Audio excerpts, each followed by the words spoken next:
These are my Manchester United end of season awards for all of these categories. Let me know what you disagree with in the comments. Starting off with the first two, and there's no messing around here. Player of the Year is obviously Bruno Fernandes. Young Player of the Year, shout out to Patrick Dorgu, who has had a really, really good season, but it's got to be Kobbie Mainoo.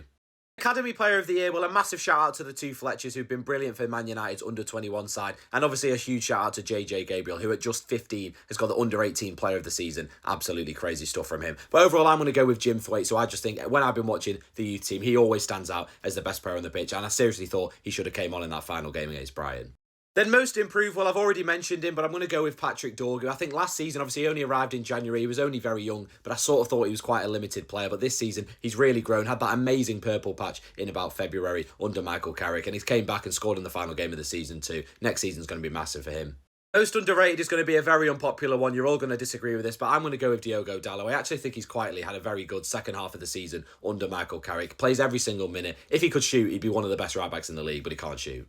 And that also links to my flop of the season, who's going to be Noussair Mazraoui. Obviously, the obvious one is Manuel Ugarte or Joshua Zirkzee, but I don't think any of us are that surprised that they've had poor seasons. So I'm going to actually go with Noussair Mazraoui, who was one of our best players last year. Yet this season, when he's come in for Diogo Dalot, he's looked a lot worse. In game of the season, there's so many you could go with. Both the Liverpool games, the Arsenal game, there's so many more as well. But I'm going to go with the Man City game, the first game under Michael Carrick. I think that's our best performance in about 5 or 6 years. We absolutely battered him. The feel-good factor was through the roof, so I'm going to go with that. And finally, the worst game of the season. Well, you know what I'm going to go with here, don't you? Grimsby Town. Yes, that was this year. But let me know in the comments, which of these do you agree with? Which do you disagree with? Let me know.